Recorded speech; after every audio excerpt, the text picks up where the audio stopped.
So in this video, I want to share with you the smartest business move you've never heard of, something that's a real power move, and then also tell you about how we can use it in our own lives and businesses. In 1979, you have this guy, Robert Taylor. He's an established entrepreneur, but he's really about to revolutionize an industry. And the industry he's about to revolutionize isn't all that exciting. It's soap. So he invented the liquid soap with the plastic pump dispenser.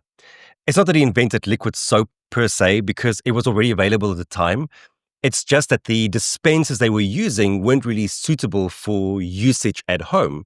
And so by developing this application, he opened up an entirely new segment of the market. But of course, there was a problem. And the problem was that the moment this was going to hit the shelves, all of his competitors, Colgate and Procter & Gamble, would all copy them because they had unlimited resources and unlimited distribution. They would probably just crush him. And so Taylor made an incredibly smart power move. He phoned up Calmar, the manufacturers of these little pump dispensers, and he asked them, how many of these units can you produce in a year? The answer that came back was 100 million, to which he responded, I'll take them all.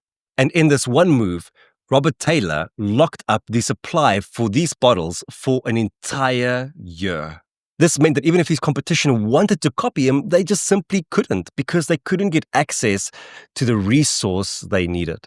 This move ended up being incredibly successful. He tied up manufacturing for an entire year, giving him enough time to get a foothold in the market.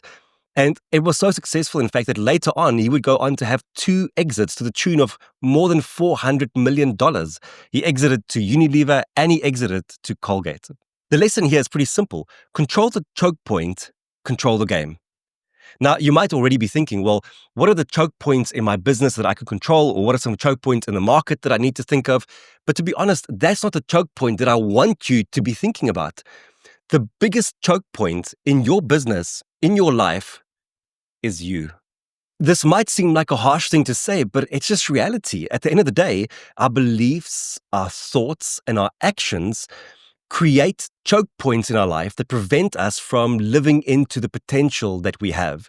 So a good example of this is someone who might be fearful of AI or any new technology. Because of this perception that you have, you create a choke point in your life. Because of that choke point, you aren't adapting, you aren't learning new skills.